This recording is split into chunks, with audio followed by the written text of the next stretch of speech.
Hi, I am Jairam Reddy, former professor of physics and vice chancellor, Sri Venkateswara University. I will be talking today on black carbon and climate change.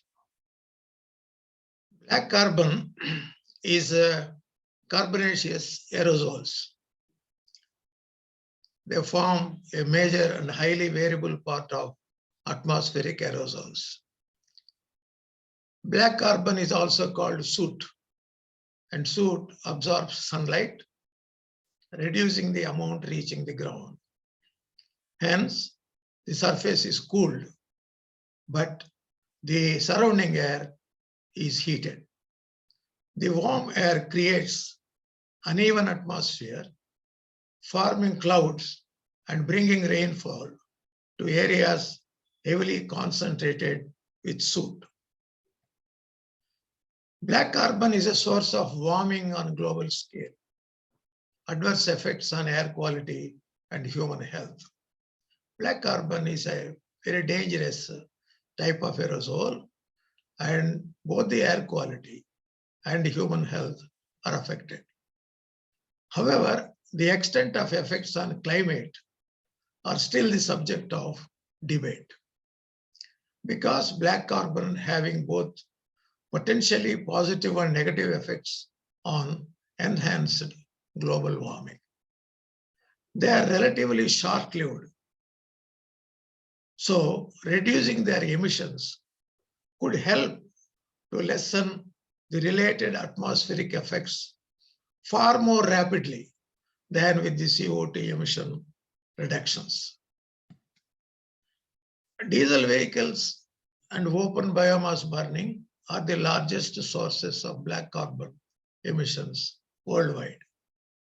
Developing countries in Asia, Africa, and Latin America release more than 75% of global black carbon emissions. The US emits around 8%. These emissions are mainly from cook stoves and the burning of coal and wood and agricultural residue for cooking and heating purposes. Worldwide, 3 billion women and girls cook their food and heat their homes by burning biomass or coal in crude stoves or open fires. 3 billion women and girls. These women fall sick because they inhale black carbon that causes asthma and other lung ailments. The Global Alliance for Clean Cookstoves, a United Nations introduced public-private partnership, aimed to get 100 million households to adopt clean and more efficient cookstoves and fuels. Here you see on the left side, the old type of cookstoves, where the lady is using the wood for heating. On the right side, you see the new cookstove designed, where you don't see directly the heating part with the wood or wood waste and the emissions coming from them. You don't find them there. Satellite images show the levels of black carbon prevalent in India and China have climbed dramatically in the last few decades. That means they have been increasing the black carbon aerosols. Research at Berkeley Lab at the University of California, Berkeley, reported in 2010 shows black carbon emitted in India, one, increased by 46% from 1990 to 2000, and by another 51% from 2000 to 2010. You see, in the one decade, there is an increase of about 5%.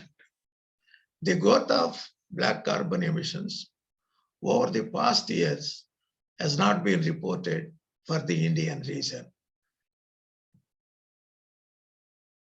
Ice core records indicate substantial amount of black carbon deposition in the Everest region during 1951 to 2000, with strong increases since 1990. They have been increasing in the Everest region from 1950 also onwards, but the increase has become too strong. That means increased since 1990. The atmospheric brown cloud project results from the project, the results suggest the melting of Himalayan glaciers relates to enhanced heating from black carbon aerosols and the greenhouse gases of 0.25 degrees Kelvin per decade from 1950 to 2005. And the black carbon associated heating is 0.12 degrees Kelvin per decade. The 0.25 is the black carbon plus the greenhouse gases, and 0.12 is exclusively by the black carbon aerosols. Himalayan glaciers are referred to as third polar ice cap because of the large ice mass they hold. The North Pole, the South Pole are the two major polar ice caps, and Himalayan glaciers is considered as the third polar ice cap. You see the figure here, the change in the annual linear snow cover from 1990 to 2001, that is that decade. You see the thick blue band, the north of India, Himalayan regions, across the Himalayas, with the decreases of at least 16%, while a few smaller patches, red patches, saw increases. So the blue patches show the decrease of snow on the Himalayan glaciers, and the red areas show slight increases. These are taken from the National Snow and Ice Data Center.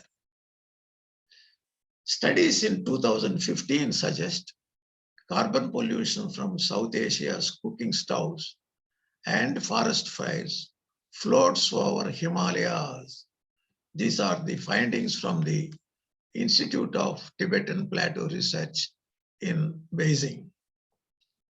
Now this contributes, this carbon pollution contributes to glacier melt on the Tibetan Plateau. You see the photo here at the bottom.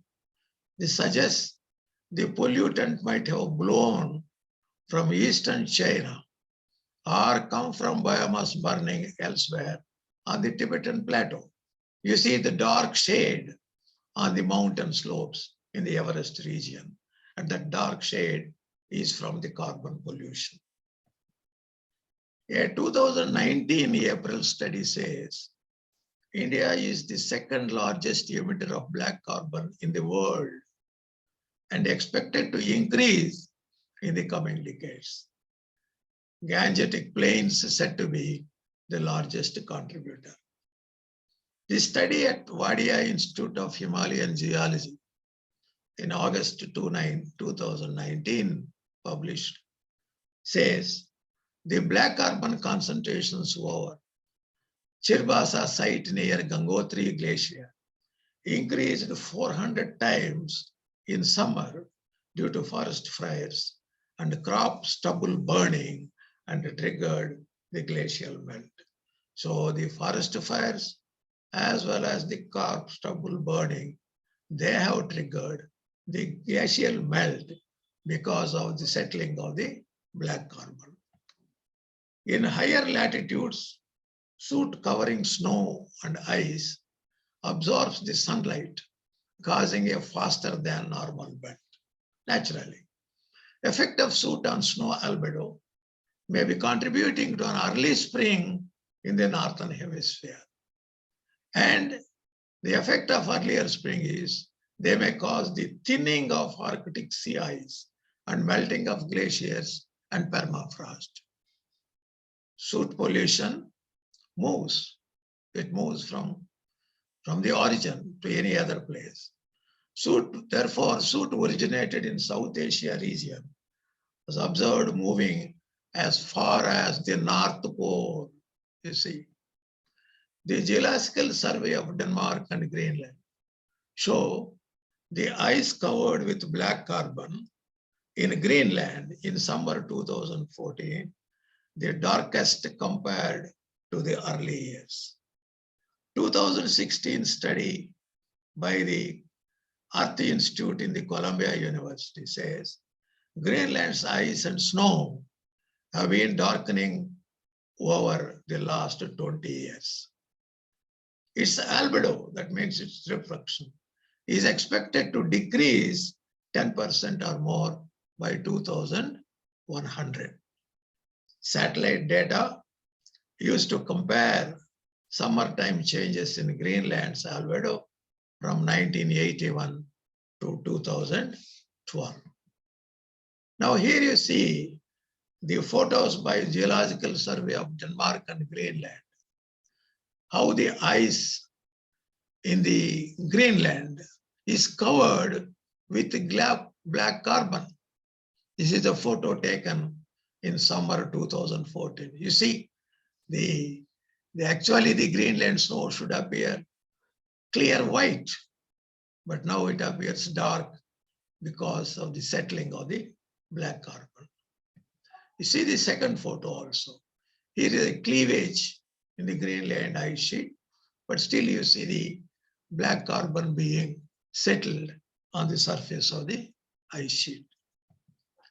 NASA computer simulation in 2003 finds the black soot may be responsible for up to 25% of the observed global warming over the past century. Another NASA experiment in 2010 says the amount of sunlight absorbed by soot was 2 to 4 times larger than previously assumed. The debate continues to fix its effect on climate change. A survey called Dark Snow, conducted in Greenland to find the source of the soot, speeding the glaciers vanishing. The source of the soot speeding the glaciers vanishing.